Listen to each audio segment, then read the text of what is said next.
glissement de la portée, c'est l'un des moyens les plus efficaces de mettre une entreprise de test d'intrusion en faillite. Ok? Pourquoi? Parce que vous n'avez pas défini en amont ce qui était nécessaire. Ok? Ou vous avez cru que vous avez les reins assez solides pour pentester cette entreprise. Et c'est un géant.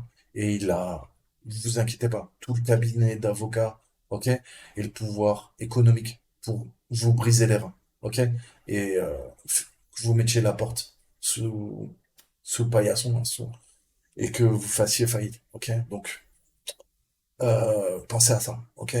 C'est bien de vouloir s'attaquer à des gros morceaux, à des gros poissons, mais vous, rappelez-vous, restez humble. Vous êtes un petit poisson, ok. Donc soyez modeste. Et quand vous faites les choses, faites-les bien. Hein. Ça sert à rien d'accepter du travail partout et de faire de la merde en fait, techniquement, ok. Donc le problème, c'est qu'on a de nombreuses entreprises et gestionnaires qui ont pas d'idée de la façon d'identifier ou la façon de réagir lorsque cela se produit. Il y a quelque chose à retenir, c'est que vous luttez constamment contre ce glissement de la portée. C'est pour ça que vous définissez le scope, et vous sortez jamais du scope. À moins que le client vous le demande, et si vous le demande, alors dans ce cas-là, il va allonger un petit billet pour vous. Tout d'abord, si un client est satisfait du travail effectué sur un engagement particulier, il est très courant qu'il demande du travail supplémentaire. Hein, prenez cela comme un compliment. N'hésitez pas à demander un financement supplémentaire pour compenser le temps supplémentaire. C'est normal. Hein, on n'est pas des bons samaritains non plus. Pas que. Si un client refuse de payer pour le travail supplémentaire, il ne vaut presque jamais la peine de rester pour faire ce travail. Hein. Le deuxième point, c'est le point le plus critique. Lorsque vous traitez avec des clients euh, existants, veillez à maintenir le prix le plus bas, en fait, à profiter d'une bonne situation en insufflant des prix qui sont dans la moyenne. Mais ça peut permettre de chasser, en fait, euh, sur un terrain où vous êtes plus concurrentiel et on va faire appel à vos services beaucoup plus régulièrement. Ok? Et ça permettra d'être concurrentiel par rapport à vos concurrents. Ok? Vous voulez gagner des parts de marché en tant qu'entreprise. Ok? Donc tout ça, il faut prendre en considération. Les prix peuvent être parfois abaissés pour certaines entreprises, et à l'inverse, si vous travaillez pour des gros groupes, vous pourrez faire une marge excédentaire qui sera plus grande. Hein. Mais voilà, dites-vous que vous rendez service parce que vous évitez des coûts d'acquisition client tels que des appels d'offres, les recherches du client en lui-même. Ok? Si le client a confiance en vous, tout ça, il n'aura pas à le faire. Ok? Et c'est extrêmement pénible de mettre en place des appels d'offres. C'est un processus formel, chronophage, qui prend du temps, qui coûte des ressources et de l'argent à notre client. Donc si il a quelqu'un qui connaît bien, ok, pensez au réseautage, hein, pensez à l'aspect relationnel, soignez votre image de marque. En outre, la meilleure source de travail futur, c'est par l'intermédiaire des clients existants. Si vous arrivez à vous les mettre dans la poche, soyez transparent avec eux, ok. Ils se rappelleront de vous, ils savent que vous bossez bien et vous avez une parole, ok. Et ça, c'est ce qui compte quand on fait du business. Traitez-les bien, hein, et ils reviendront. C'est aussi simple que ça. Ok? Dans le business, ça fonctionne comme ça. Vous enculez les gens, bah, tôt ou tard, c'est vous qui vous ferez enculer. Vous inquiétez pas. Donc aussi, je vous disais, pensez à spécifier les dates de début et de fin. Un des éléments clés, c'est aussi l'indication explicite que on s'est gouré au niveau des dates de début et de fin. Ok. Du coup, glissement de la portée, du coup, les deux parties sont mécontentes, du coup, c'est un projet qui se finit mal. Ok. Donc je vous ai dit, et c'est le plus dur, mais il va falloir chronométrer, avoir cet aspect temporel. Ok. Combien de temps il me faut pour faire ça. Ok. Combien de temps veut que le client nous paye pour faire cette tâche. Ok. L'un des domaines les plus courants dans lequel on se floue au niveau de notre pensée, c'est de nouveaux tests. Ok. Donc pensez que voilà, le travail, il est payé que si vous l'avez terminé. Ok. Donc accepter de nouveaux tests, c'est bien, mais il faut s'assurer que pareil, ça pourra être échu en temps et en heure. Ok. Donc, pour atténuer ce risque, hein, ajoutez une simple déclaration de contrat qui mentionne que tous les nouveaux tests doivent être effectués dans un certain temps, un certain délai, pardon, après la livraison du rapport final. Ok? Si jamais le client veut qu'il est satisfait et il veut que tous les ans, tous les trimestres, je sais pas moi, hein, tout va dépendre de l'argent qu'il veut investir. Euh, il veut un nouveau test, ok? D'ici 2 ans, 3 ans, peu importe, ok?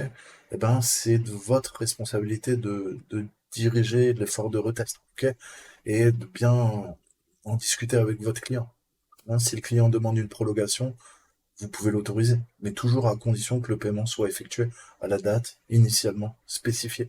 Ok? Puisque on va vous mettre constamment du travail et on va vous mettre la pression sur tous les gros groupes. Ils vont vous dire, ah ouais, mais attends, je te paierai quand, tu vois, c'est fini. Non, non, soyez ferme et intransigeant, sinon vous allez vous faire niquer. Ok? Et enfin, surtout, effectuez un nouveau test de qualité. N'oubliez pas que la meilleure source de travail future, c'est votre clientèle existante. Donc, encore une fois, euh, vous aussi, faites le tri, hein. Un client, vous l'aimez bien, ça s'est bien passé, hein, prenez soin de lui. Si un client vous traite comme de la merde, ok, dégagez-le. Il ira se faire foutre. C'est aussi simple que ça. Avant un test d'intrusion, il faut penser à tout ça. Quelle plage d'IP je vais pouvoir attaquer, quel nom de domaine, quel sous-domaine, hein. Vous devez vraiment. C'est pour ça qu'il faut poser des questions, il faut faire un questionnaire à votre client. Ça, c'est la phase initiale. On en revient à ce que je vous disais au début de la vidéo. Les cibles peuvent être données sous la forme d'adresses IP spécifiques, hein, des plages de réseau, des noms de domaine par le client. Et des fois, bah, la seule cible que le client fournit est le nom de l'organisation. Il s'attend à ce que les testeurs soient en mesure d'identifier le reste par eux-mêmes. Mais ça, c'est un monde de bisounours. Ok? Il faut définir tout ça. Il est important de définir les systèmes, les pare-feux, je vous ai dit, les IDS, les IPS, les HIPS, les équipements réseau qui se trouvent entre quoi? Entre nous, testeurs, et notre cible finale, hein. Tout ça, ça fait partie de la portée, du scope. Il faut le définir. Les éléments supplémentaires tels que les fournisseurs en amont ou d'autres fournisseurs tiers, hein, les third party, comme on les appelle en anglais, doivent être identifiés, définis. Vous devez avoir des contacts, vous devez avoir des numéros en cas d'impondérable. Ok? Si jamais il se passe des choses qui n'étaient pas prévues, je veux avoir toute la chaîne décisionnelle. Euh, et que ça soit dans le champ d'application ou non. En fait, hein, il me faut tout ça. Il faut que tout le monde soit bien identifié et défini.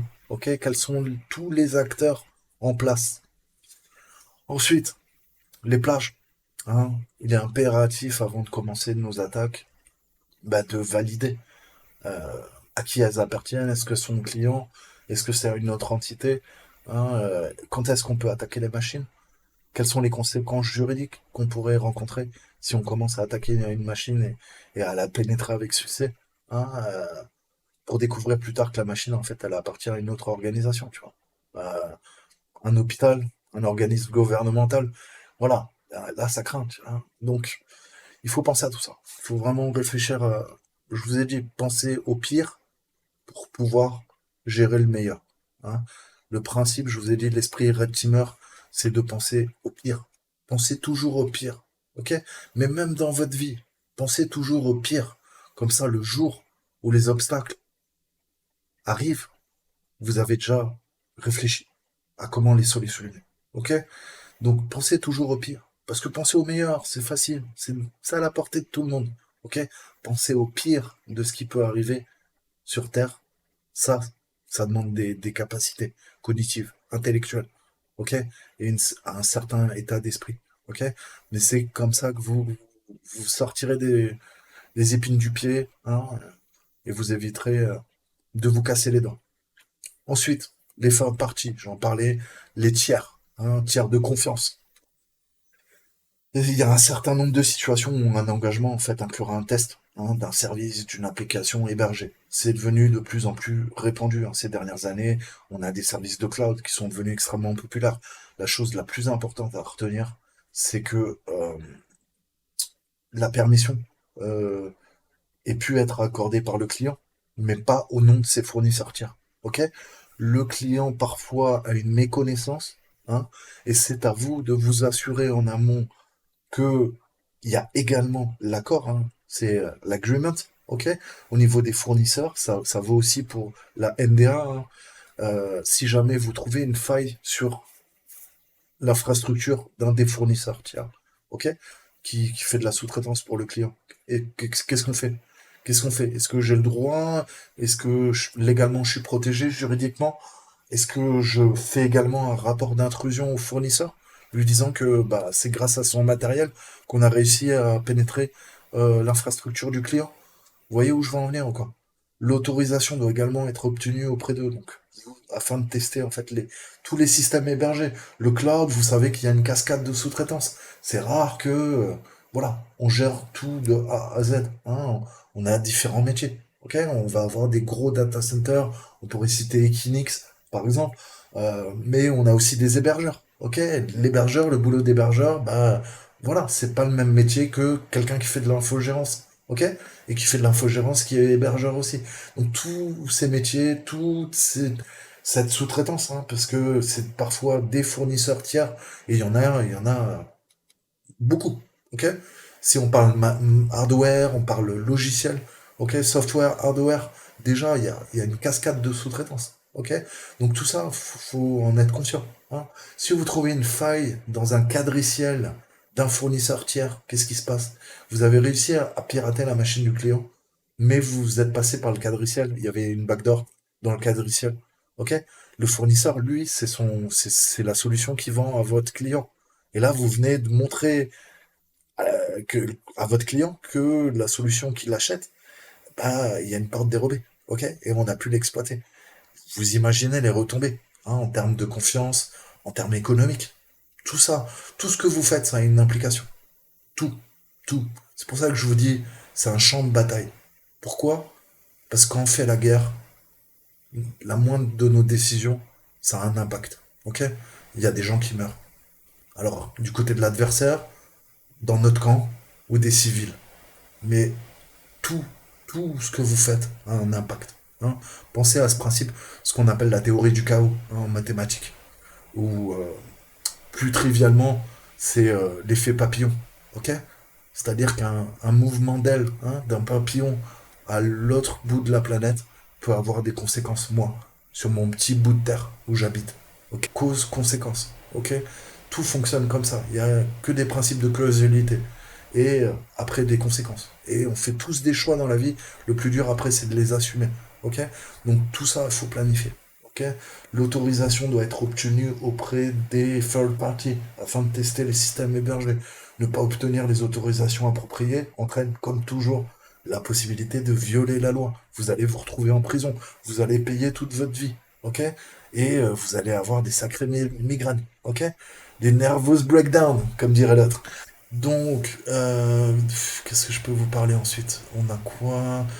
Le cloud, les services de cloud, de nuages, hein, les infos nuages.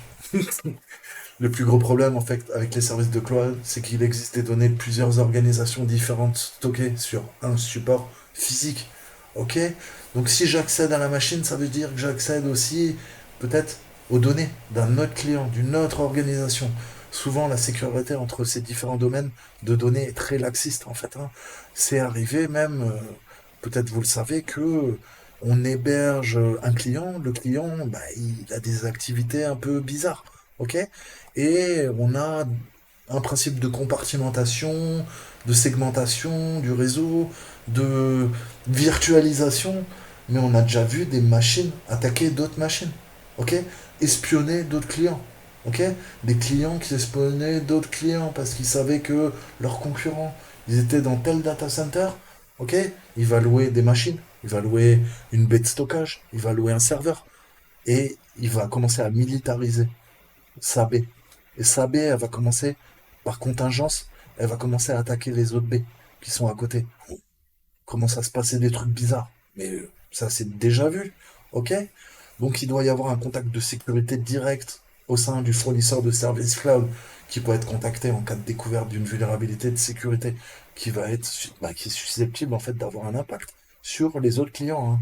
Dès qu'on fait du cloud, c'est sur le nuage, c'est les emmerdes. Donc, vous devez redoubler de rigueur et protéger vos arrières, ok? Puisque c'est extrêmement dur. Le cloud pen testing, c'est la chienlit, ok? C'est vraiment extrêmement complexe, ok? En termes, pas en termes d'attaque, oui, bien sûr, mais en termes aussi de procédures, hein, spécifiques à appliquer en tant que test d'intrusion.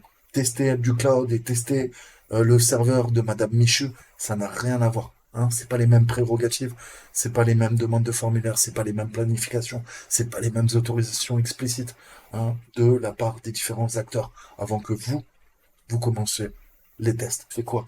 Je fais un test d'intrusion. À la limite, je vais pas demander les conditions d'utilisation du fabricant, hein, de la perceuse, du tournevis, ok? Ou du gars qui m'a vendu du matériel pour faire du cambriolage sur le dark web, ok? Voilà. Par contre, vérifier les conditions d'utilisation du fournisseur d'accès à Internet avec le client, ça peut être bien quand on fait une cyberattaque, ok? Tout se passe par le réseau. Qu'est-ce qui se passe? Qu'est-ce qui dit le client? Qu'est-ce qui dit le fournisseur d'accès à Internet si vous commencez à lancer une attaque, quand bien même vous avez l'accord du client? Est-ce que Orange, SFR, Bouygues, ils autorisent que vous lanciez une attaque via leur réseau? Ok? Vous voyez où on pense pas à tout ça. On se dit, ouais, je fais du pen test. Non, non, non, tu fais pas du pen test. Tu vas faire du cadre juridique, tu vas apprendre comment ça fonctionne en termes économiques, parce que c'est ça qui fera la viabilité de ton entreprise. Hein, gérer de l'humain, ok? Pas que gérer de l'ordinateur. Ça c'est dans le monde des bisounours, ok? Tout ça, il faudra apprendre, ok? Donc, je vous ai dit, hein, c'est un gros, gros, gros travail. C'est un boulot d'une vie, hein? Mais il faut en être conscient. Donc, si on doit parler un peu des fournisseurs d'accès Internet, qu'est-ce qui se passe? Eh ben, il y a des dispositions spécifiques pour faire les tests, en fait. Hein. Vous devez lire attentivement les termes avant de lancer une attaque. Vous devez voir toutes les données contractuelles, les données commerciales. Ok? Il existe des situations où les fournisseurs d'accès à Internet, en fait, évitent et bloquent même certains trafics considérés comme malveillants. Ok? Donc, vous allez vous faire bypass. Ok? Par le fournisseur d'accès à Internet. Donc, le client peut approuver ce risque, mais il doit toujours être clairement communiqué avant de commencer. Hein. euh, L'hébergement web, hein, les tiers, je vous disais, la portée, le calendrier du test, ça doit être clairement communiqué. Avec aussi le fournisseur d'hébergement web, hein, le gars qui fait du cloud, l'hébergeur, le mainteneur, etc., etc. De plus, lorsque vous communiquez avec les clients, assurez-vous d'articuler clairement le test euh, et de lui dire que ça sera euh, qu'à la recherche, par exemple, de vulnérabilité web. Ok? Le test ne révélera pas de vulnérabilité dans l'infrastructure sous-jacente, par exemple, qui peuvent encore fournir un moyen autre de compromettre l'application. C'est pour ça qu'il faut toujours définir le scope. Ok? Je vais tester ton application web, je vais pas tester les failles matérielles, hein, du serveur qui font tourner ton application web. Ok? Là, c'est une grosse différence. Ok? Ensuite, on a les MS, SP. C'est les Managed Security Service Provider. Donc les fournisseurs de services de sécurité gérés peuvent également avoir besoin d'être informés des tests. Ok? Techniquement, ils devront être avisés lorsque les systèmes et les services qu'ils possèdent doivent être mis à mal, hein, ou mis à l'essai. On a des circonstances dans lesquelles le MSSP ne doit pas être notifié. Ok? Si la détermination du temps de réponse réel du MSP fait partie du test, il n'est pas certainement dans le meilleur intérêt de quoi? De tester et de notifier le MSSP. Ok? On peut faire quand on fait du black box, on va voir aussi combien de temps on va mettre, ok? Même les acteurs tiers pour répondre à l'incident. Ok? Il y a une cyberattaque, on m'a promis que en 4 heures, c'était solutionné. En 8 heures, en 12 heures, en 20 heures. C'est écrit sur mon contrat. Ok? Si je simule une attaque, ça c'est du red teaming.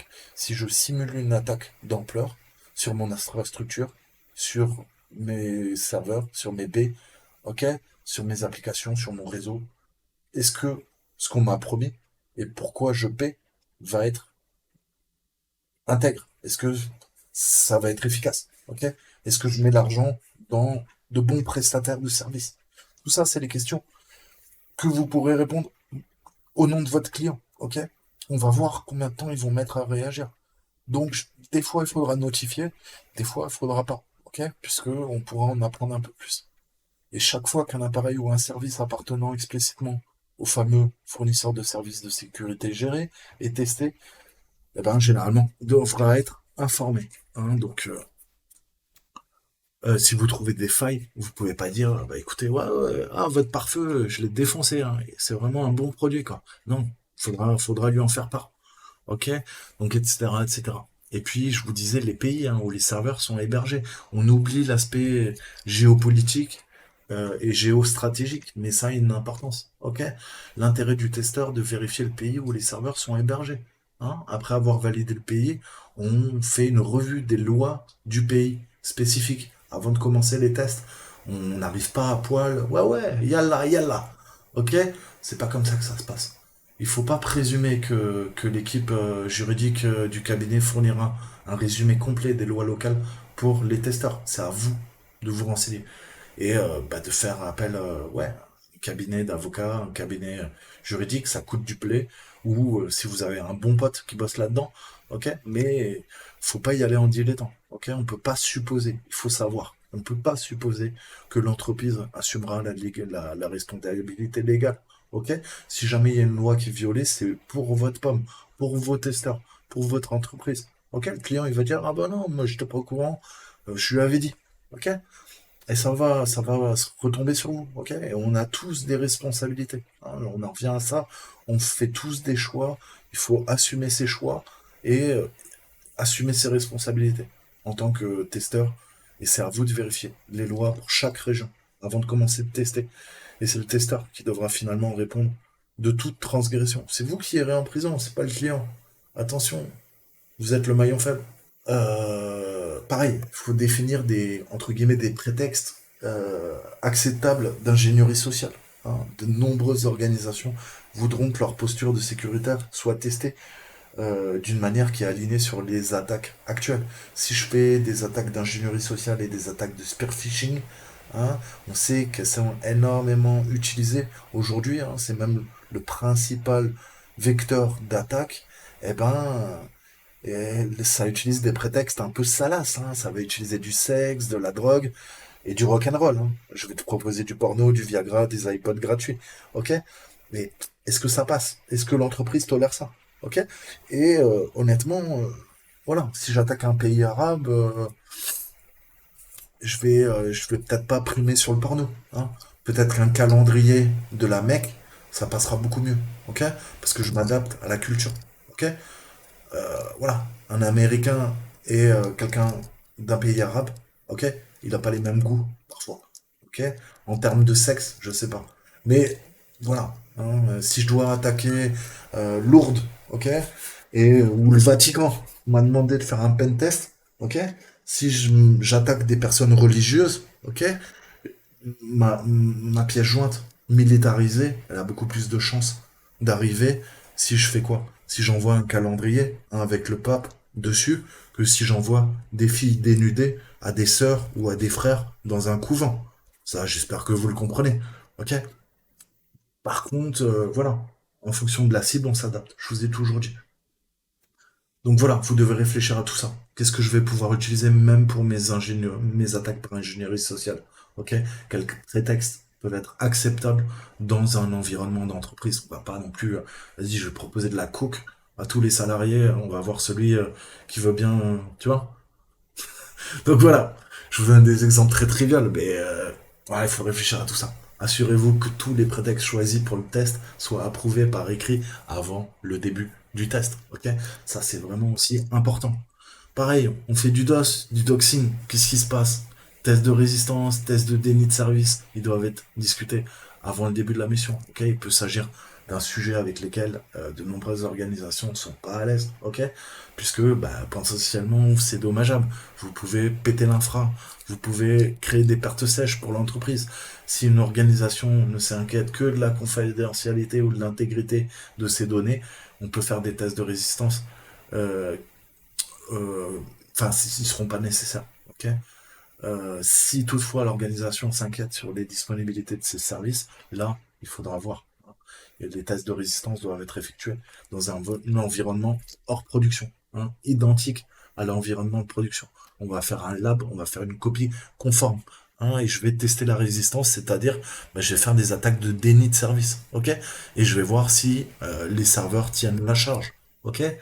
et on va travailler, hein. Je vous ai dit, on travaille sur des copies, sur des clones. On fait un laboratoire avec exactement ce qu'il y a en prod, ok? Et ça coûte extrêmement cher. Donc, encore une fois, il faut planifier tout ça, ok? Et enfin, argent. Les modalités de paiement. Un autre aspect de la préparation à un test, de nombreux testeurs oublient en fait complètement la façon dont ils doivent être payés, tout comme les dates de contrat. Hein, il devrait y avoir des dates, des conditions spécifiques pour les paiements. Il n'est pas rare que les grandes organisations retardent le paiement le plus longtemps possible, je vous l'ai dit. Hein, donc, je vais vous parler de quelques pratiques, quelques méthodes de paiement courantes. Hein. C'est que des exemples, la liste est non exhaustive, mais en fonction de votre structure, hein, de votre organisation, il y a des façons hein, de demander d'être payé au niveau du prix, au niveau de vos besoins, au niveau des besoins de votre client. Euh, il faut mettre une sorte de structure en place en fait, hein, dès le début des tests. Hein. On va parler argent puisque c'est quand même le nerf de la guerre. Donc on a ce qu'on appelle le net 30. Hein. Le net 30, en fait, le montant est dû dans les 30 jours suivant la remise du rapport final. Ceci est généralement associé à un pourcentage de pénalité par mois pour non-paiement. Ok? Et il peut s'agir du nombre de jours que vous souhaitez accorder à vos clients, hein, à 45, 60 jours, etc. Ensuite, on peut demander une demi d'avance. Hein, il n'est pas rare d'exiger la moitié de la facture totale à l'avance, avant les tests, ok, pour couvrir justement les frais de votre engagement. C'est très courant dans les engagements à plus long terme, hein, quand on fait vraiment du red teaming, ok. Donc ça, en anglais, on appelle ça du half upfront, ok, mais c'est un demi d'avance. Tu vas me donner la moitié. Ensuite, le récurrent, le recurring, hein, comme on dit, c'est un calendrier de paiement récurrent utilisé pour les engagements à long terme également. Hein. Vous pouvez parfois faire des engagements à 1, 2 ans. Ok. Une vraie opération de red teaming, je vous ai dit, c'est une cyberattaque qui va mettre des mois, des années, hein, puisqu'on va simuler exactement ce que va faire euh, un acteur étatique, par exemple. Ok. Donc les APT, ok, entre le moment où elles commencent, c'est-à-dire la phase de reconnaissance sur une entité, sur une cible, et le moment où elles sont détectées, généralement 6 mois plus tard, 1 an plus tard, 2 ans plus tard, ok, eh ben il s'est passé toutes les étapes d'une cyberattaque, ok, et c'est ce qu'on cherche à simuler. On va voir, et c'est des engagements de 2 ans. Une APT, c'est sur des années. Hein. C'est pas, je vous dis, oubliez ce que vous voyez dans les films, tout ça, c'est des conneries. Donc, il n'est pas du tout rare que les clients paient en versement régulier tout au long de l'année. Donc, il va falloir réfléchir à tout ça. Ok. Les buts. Hein, chaque test d'intrusion doit être axé sur les objectifs. Le but du test, c'est d'identifier les vulnérabilités spécifiques qui vont conduire à une compromission d'objectifs commerciaux ou de la mission du client. Ok. Il ne s'agit pas de trouver des systèmes non corrigés. Il s'agit d'identifier les risques qui auront un réel impact négatif sur l'image de marque de l'organisation et sur ses actifs, sur son EBE, hein, son excédent brut d'exploitation, sur la marge qu'il va faire, ok, sur ses chiffres, hein, sur voilà hein, tout ce qu'il va réaliser, hein, son chiffre d'affaires, son CA, etc., etc. Donc l'objectif principal d'un test ne doit pas être motivé par la conformité. Il existe un certain nombre de justifications différentes pour ce raisonnement. Premièrement, la conformité, c'est pas synonyme de sécurité. Hein, des fois, il faut comprendre que de nombreuses organisations subissent des tests en raison de la conformité. Je veux mes normes ISO, patati patata. Mais ça doit pas être l'objectif principal du test. Hein. On a des exigences qu'on appelle PCI-DSS. Ok, une entreprise, elle va embaucher, pardon, un pen tester ou une boîte de pen testing pour pouvoir justement se complaire à ces exigences PCI. Ok, mais c'est bête. Ok, puisqu'il faut pas attendre d'être conforme pour s'assurer de la sécurité. Ok, de la viabilité des systèmes de défense par strate, par couche qu'on a mis en place au sein de son entreprise. Et viable sur un marché concurrentiel en fait eh ben, auront un plus grand impact, en fait, si elles sont compromises. Ok. Les systèmes de cartes de crédit compromis seraient certainement un grave problème. Hein. Les numéros de carte de crédit ainsi que toutes les données clients associées divulguées seraient catastrophiques. Hein. Et je rappellerai que c'est vaste. On connaît tous quelques banques Mais si vous saviez, rien qu'aux États-Unis et au Canada, il y a plus de 7000 banques. Ok? Vous en connaissez combien? Une, deux, trois, au maximum. Ok? À l'échelle du monde, ce sont des millions de banques. Ok? Et vous savez qu'il y a plusieurs, comment dire, circuits hein, au niveau de l'argent, de la monnaie et des banques. On a des banques de dépôt, des banques de prêt, des banques d'affaires. Bref, je ne vais pas rentrer dans les détails, mais c'est vaste. Ok? Donc ça peut avoir aussi des répercussions. Et bah ouais, si je poutre les infrastructures d'American Express, c'est chaud. Les clients, hein, ça peut être des milliards. Donc, encore une fois, plus il y a d'argent, plus il y a des risques, plus vous allez avoir la pression, plus ça sera aussi lucratif pour vous. Donc aussi, les objectifs secondaires sont directement liés à la conformité, hein. Il n'est pas rare que les objectifs primaires et secondaires soient étroitement liés. Donc l'objectif principal, hein, c'est de compromettre les assets de l'entreprise. Tout ça, c'est l'objectif principal, ça reçoit l'intention de la haute direction. Ce qui est secondaire, ok, normes, conformité, informatique, ok, pas de problème, ça sera traité par les services compétents. Ok, donc dissocier, hein, toujours garder l'objectif principal en tête, ok, et ensuite on s'occupe des objectifs secondaires. Mais tant que l'objectif principal est pas terminé, ok, le secondaire, ok, vient qu'après. Ensuite, avant d'effectuer votre test d'intrusion, il est avantageux de déterminer la maturité de votre posture, de la posture pardon, de sécurité du client. Ok. On peut avoir des organisations qui choisissent de passer directement à un test d'intrusion, par exemple en évaluant d'abord ce niveau de maturité. Pour les clients ayant un programme de sécurité très immature, on va dire, il est souvent judicieux en fait d'effectuer d'abord euh, une analyse de vulnérabilité. Ok. On commence par un VA, hein, donc c'est un travail d'analyse de vulnérabilité, on appelle ça. Ok, et c'est le VA, vous m'entendez tout le temps l'utiliser ce terme, c'est le Vulnerability Assessment. Ok, donc analyse des vulnérabilités. Ensuite, on fait quoi? On fait un pentest. Et après, le niveau encore au-dessus, c'est du red teaming. On a tous envie de vivre hein, un mode de vie de rockstar, trouver des failles, faire la fête parce qu'on a gagné beaucoup d'argent. Non, mais je rigole. Mais plus sérieusement, le but, c'est d'identifier les risques dans l'organisation cible. Ok, c'est pas de défoncer et de trouver des vulnérabilités. Ok, si une entreprise n'est pas prête pour un test d'intrusion complet, elle tirera beaucoup plus de valeur d'un bon VA, hein, d'un bonne analyse de vulnérabilité, que un test d'intrusion qui sera bâclé. Ok, donc, parfois, vaut mieux conseiller et préférer un bon travail d'analyse de vulnérabilité, identifier des risques, ok, des vecteurs d'attaque potentiels, mais ne pas s'occuper de l'ensemble de la surface d'attaque.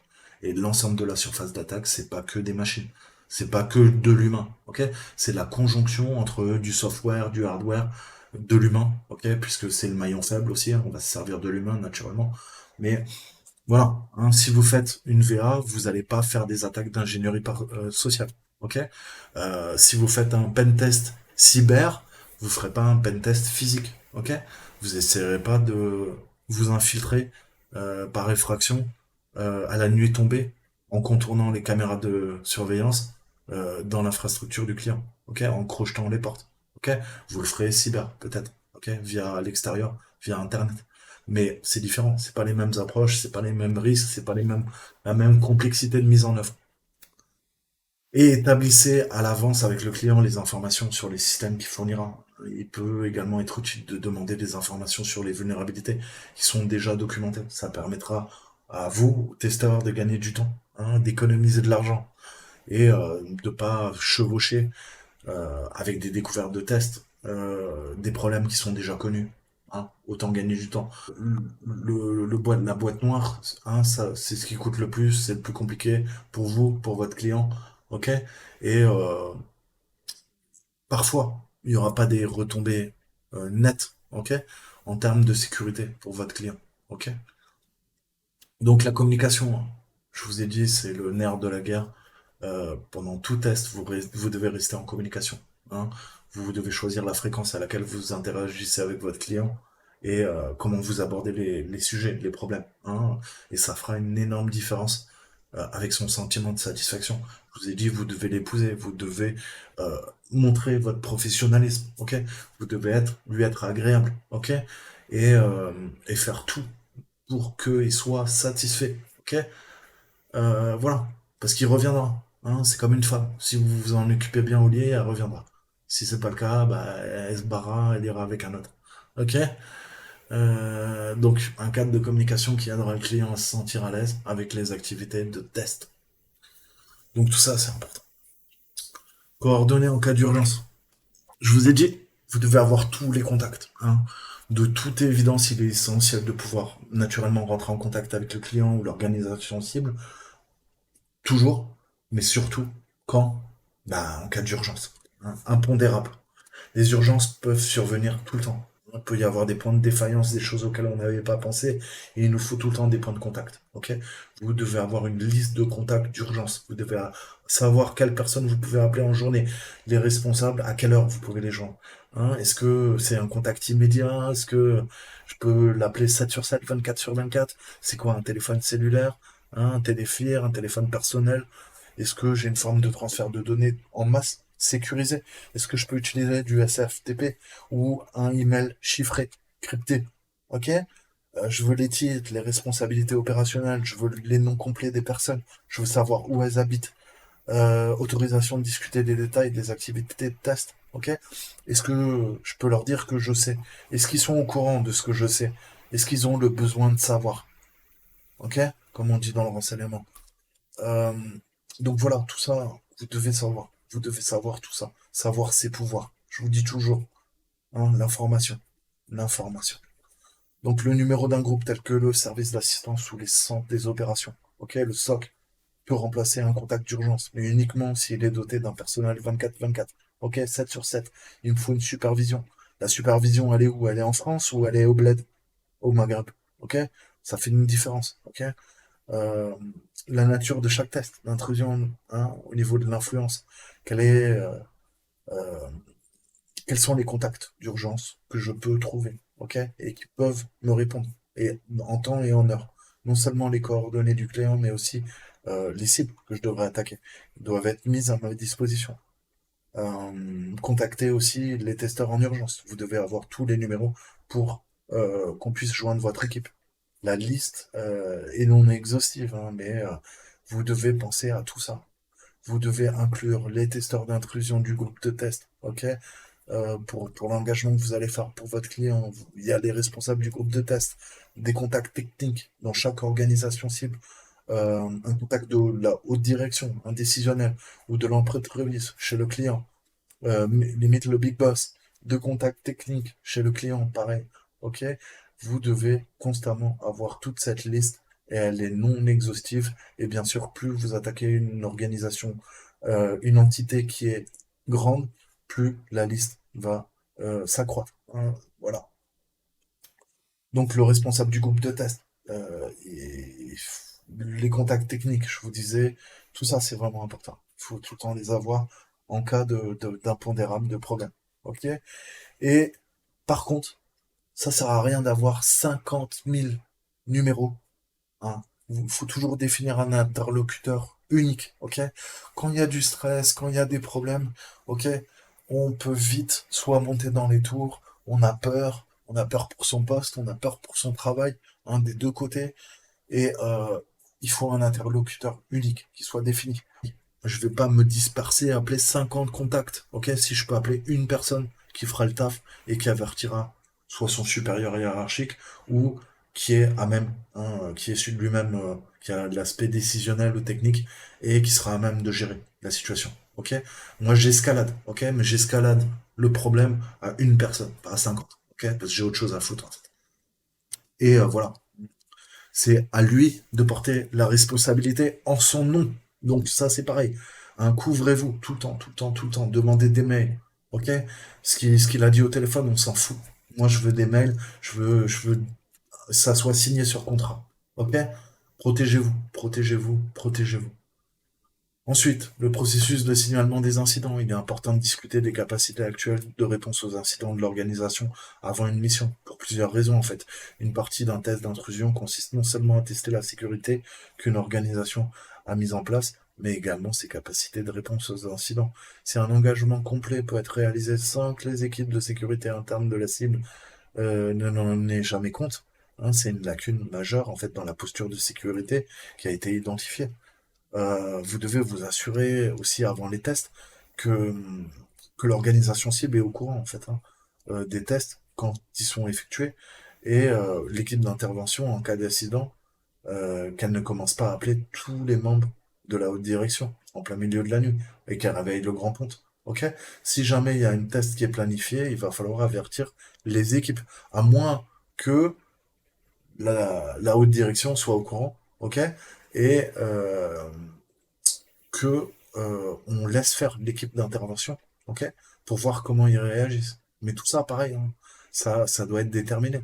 Parce que comme je vous disais, quand on a un problème, hein, le meilleur exemple, c'est quand on fait de la supervision, on est prêt à escalader à la terre entière, ok, hein, parce qu'il y a un serveur qui s'est crashé, parce qu'on a détecté une cyberattaque, si on est au SOC et tout ça, voilà.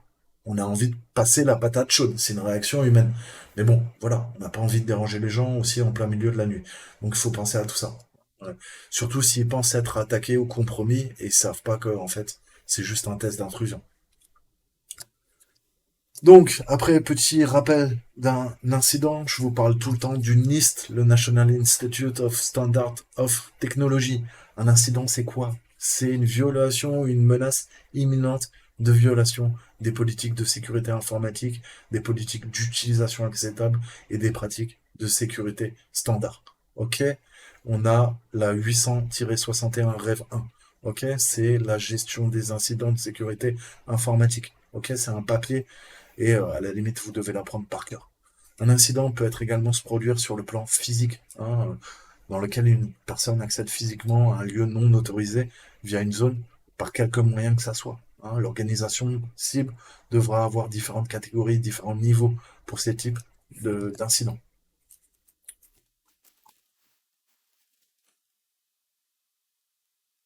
Ok,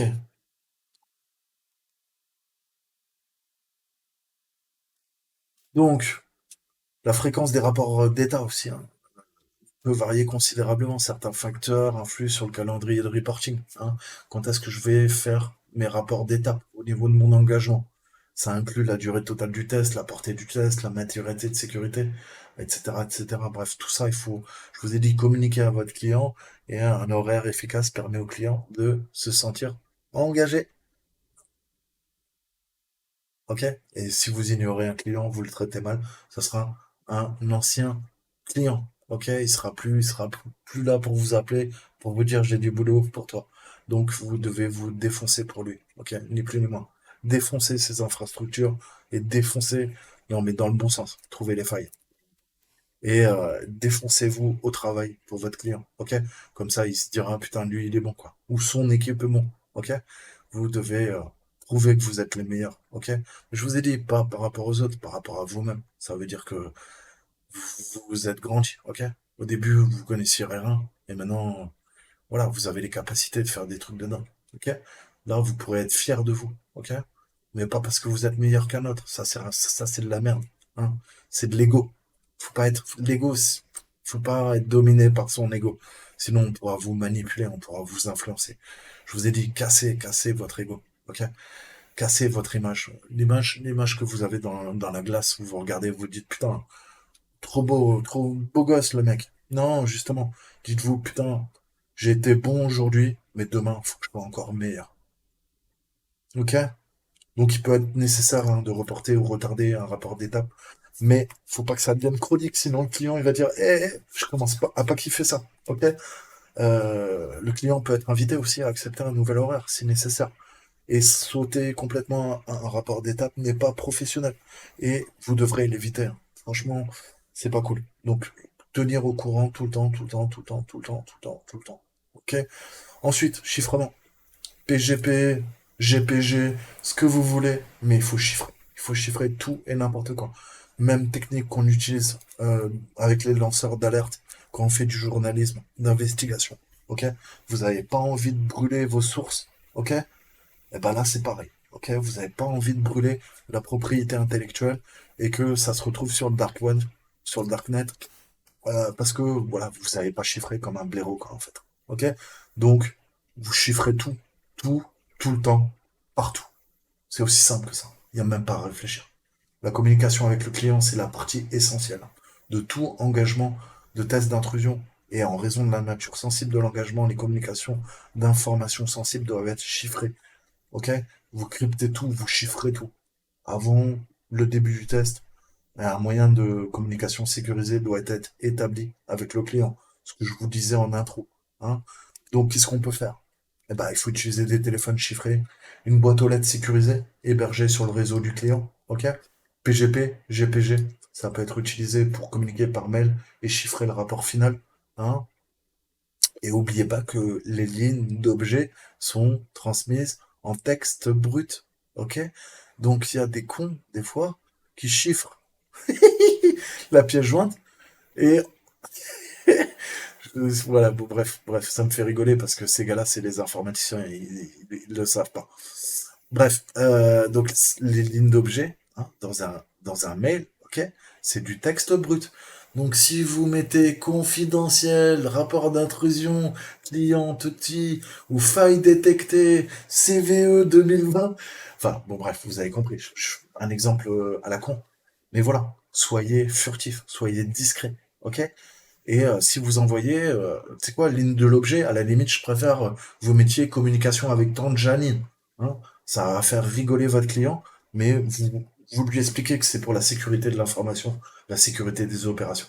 Ok? Réunion avec Toto. Mettez des trucs à la con, on s'en fout. Le but, c'est, voilà, s'il y a une partie adverse, hein, qui sniffe les communications, qui s'intéresse à votre test d'intrusion, il faut qu'il soit dans le flou le plus total. Ok? Vous devez faire de l'offuscation. Ok? Technique de communication. Offusquer. Tout, tout, tout, tout. Donc voilà. Et pour fournir le rapport final, vous pouvez également stocker le rapport dans un fichier d'archive chiffré AES. Hein. Assurez-vous que votre utilitaire d'archivage prend le chiffrement AES hein, à l'aide de CBC. Hein. AES 256 CBC, c'est bien. Ou 128. Mais utiliser des trucs un peu costauds, quoi. Pas du MD4 ou du MD5. Vous voyez où je veux en venir. Et puis les réunions en face à face. Hein, moi, je préfère faire des réunions chez le client, ok, parce que je suis sûr qu'il n'y aura pas des systèmes d'espionnage. Hein, je peux aller dans un hôtel, l'hôtel il est peut-être buggé, ok? Et il y a d'autres parties hein, qui ont même placé des micros, des caméras, à l'insu de mon plein gré. On va pouvoir enregistrer ce qu'on dit. Et c'est extrêmement critique. Ok? Le top du top, à la limite, il faudrait une cage de Faraday. Ok? Une pièce totalement isolée avec des murs plombés pour empêcher toute émission tempête. Vous pouvez utiliser une chambre anéchoïque. Hein, allez voir. C'est ce qu'on utilise hein, quand on fait des tests son. Ça permet d'annuler l'écho.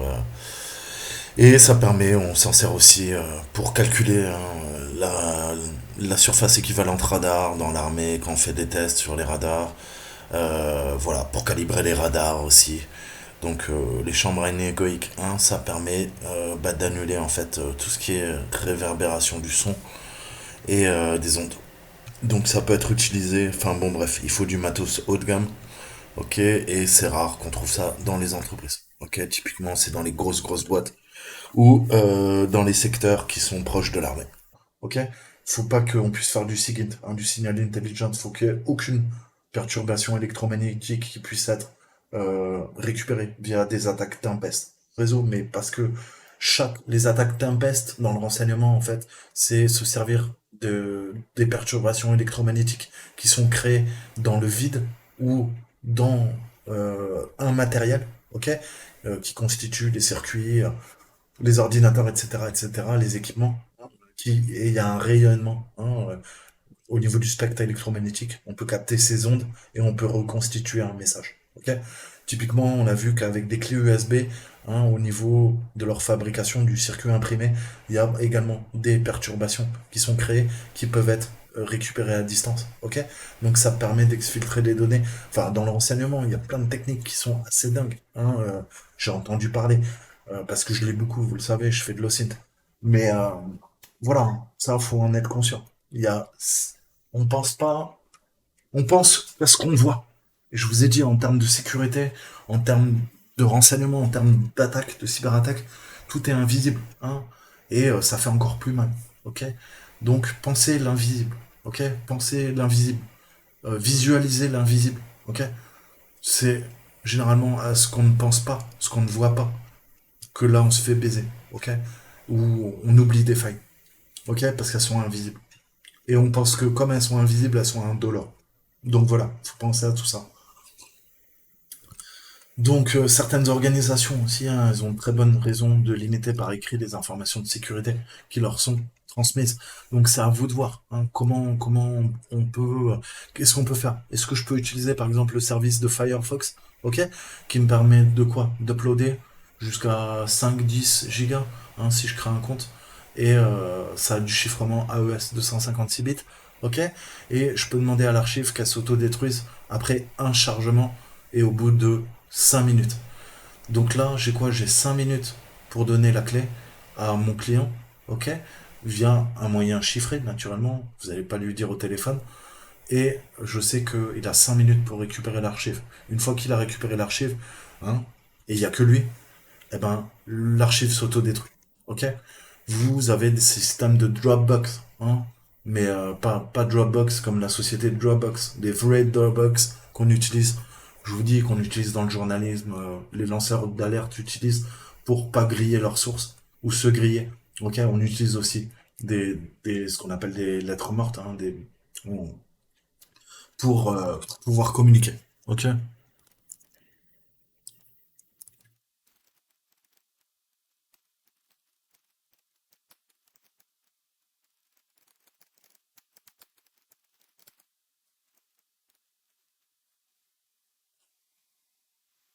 Donc voilà, boîte aux lettres morte, emplacement permettant à des personnes d'échanger secrètement des messages ou des objets sans avoir besoin de se rencontrer physiquement.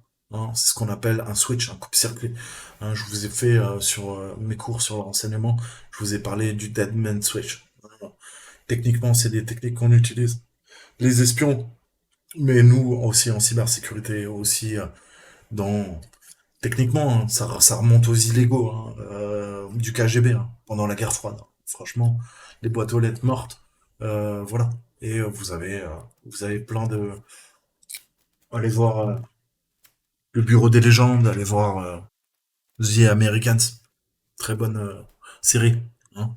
Voilà comment on communique, quoi. Donc voilà. Donc les règles d'engagement, je vais être bref, mais pensez-y. Hein. Règles d'engagement définissent ce que les tests font et où ils doivent avoir lieu, quand ils doivent avoir lieu, qu'est-ce que je peux attaquer, qu'est-ce que je peux pas attaquer. Ok? La chronologie aussi, je vous ai dit, la temporalité, c'est important.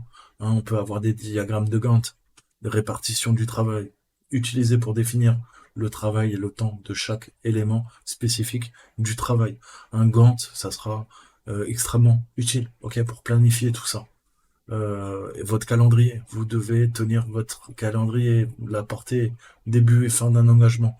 Tout ça, c'est un art, hein, ça viendra avec le temps, mais vous devez décomposer toutes les étapes, les personnes qui sont impliquées, à identifier telle ou telle ressource, parce que vous allez travailler en équipe, ok? Et le client, bah, ça permettra d'identifier les obstacles possibles, ok? Que vous avez pu peut-être aussi rencontrer pendant l'engagement, pendant les tests d'intrusion, ok? Et vous avez plein d'outils gratuits de diagrammes de Gantt qui sont disponibles sur Internet. Donc, n'hésitez pas. Ok? Et pour cette raison, c'est un excellent moyen de communication pour la direction, hein, d'une organisation cible, surtout pour les hauts cadres dirigeants. Ok? Ils adorent ça. Les lieux, hein, donc je vous ai dit, euh, vous avez les lois, hein, sur les informations personnelles. On a la PHI dans les pays anglo-saxons. On a la HIPAA, c'est le Health Insurance Portability and Accountability Act. Donc tout ça, les données, elles doivent être protégées. Si j'attaque un hôpital, bien sûr, il faut que je protège les données des patients. Ok, il y a le secret médical qui prime. Ok, le système cible ne dispose pas d'un pare-feu ou d'un antivirus. Bah ouais, c'est normal, c'est un système d'un hôpital, il peut pas se le permettre, etc., etc.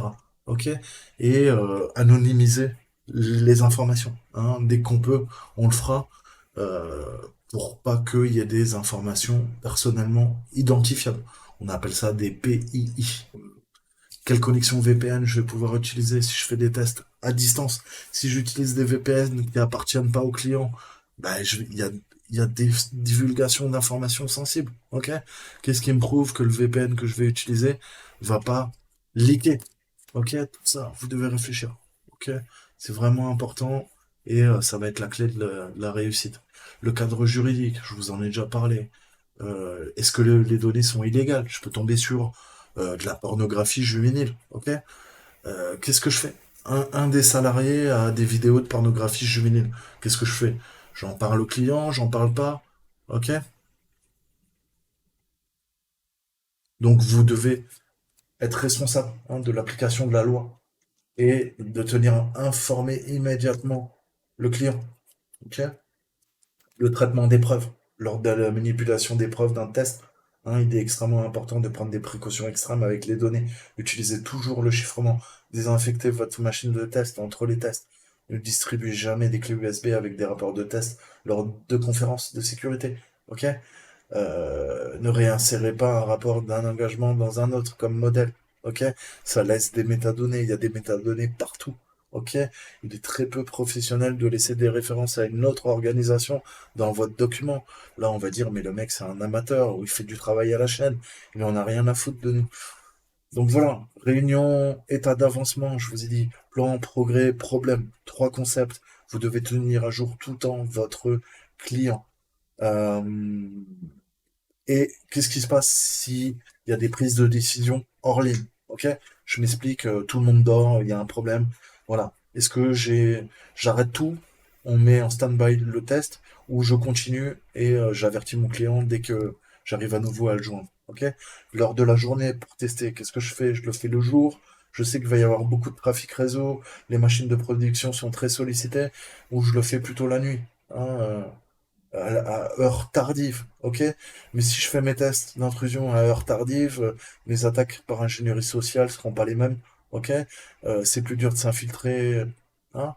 De quoi? La nuit que le jour, etc., etc. Puisqu'on va essayer de se noyer dans le bruit, qu'on fasse un test d'intrusion, voilà. Le livreur de pizza à 3 heures du matin, ça va être un peu compliqué, quoi. D'accord? Donc voilà. Tout ça, tout ça, tout ça, tout ça, tout ça, faut y penser, ok? Faire face à l'évitement aussi, hein. Il y a des moments où, bah, comment vous expliquer? On fait des tests en boîte noire et vous testez non seulement la technologie, mais aussi les capacités de l'équipe de sécurité de l'organisation cible. Et bah, c'est stressant. On a un grand nombre de tests en coordination avec l'équipe de sécurité. Le but, c'est qu'elles évitent vos attaques. Ok? Donc, comment on peut y arriver? Le dernier document, je m'arrêterai là, c'est le Permission to Test. C'est un test d'intrusion, c'est un document qui va vous donner l'autorisation de tester. Ok? Ça indique la portée, une signature, la reconnaissance des activités des testeurs. Ça, c'est pour vous protéger légalement, juridiquement. En outre, on doit clairement indiquer que les tests peuvent entraîner une instabilité du système. Je vous l'ai dit, le testeur fera très attention à pas écraser les systèmes dans le processus de pen test. Ok? On va pas effacer des données sensibles, etc., etc. Ok? Et bah voilà, il faut en être conscient. Les tests se font jamais parfaitement. Il y a tout le temps des problèmes, il peut y avoir des instabilités. Ok? Et le client ne doit pas tenir le testeur responsable. Ok? Si jamais il y a des instabilités, un plantage du système, etc., etc., ça doit être signé. Ok? Dans vos documents, dans le contrat. De plus, certains fournisseurs de services exigent un préavis ou une autorisation distincte avant de tester leur système. Amazon, par exemple, vous avez un formulaire de demande en ligne qui doit être rempli, et la demande doit être approuvée avant d'analyser les autres sur le cloud. Vous faites pas ça sans leur consentement. Je vous parlais tout à l'heure des third parties. Ok? Et les considérations juridiques, voilà, pensez à tout ça. C'est vraiment important. Vous pouvez enfreindre des lois locales, vous pouvez enfreindre des lois internationales. Vérifier la légalité des tâches du pen test, en fonction de l'endroit où vous allez le faire. Tout appel VoIP peut être capturé lors d'un test d'intrusion et ça peut être considéré comme une écoute électronique dans certaines régions. Ok? Si on fait une attaque de l'homme du milieu, qu'on commence à attaquer le VoIP, on récupère tous les paquets, on les sniffe avec Wireshark. ok? Mais je peux espionner les gens. Donc, c'est légal, c'est pas légal, qu'est-ce que je fais? Capacité et technologie en place. Les bons tests d'instruction, en fait, ils se contentent pas de vérifier les systèmes non corrigés, hein. Le but, c'est de tester la capacité de l'organisation dans son ensemble. Oubliez jamais ça. Ok? Capacité de détecter la collecte d'informations, d'y répondre. Capacité de détecter et de répondre à l'exfiltration des données, hein. Capacité de détecter l'agrégation des données et d'y répondre.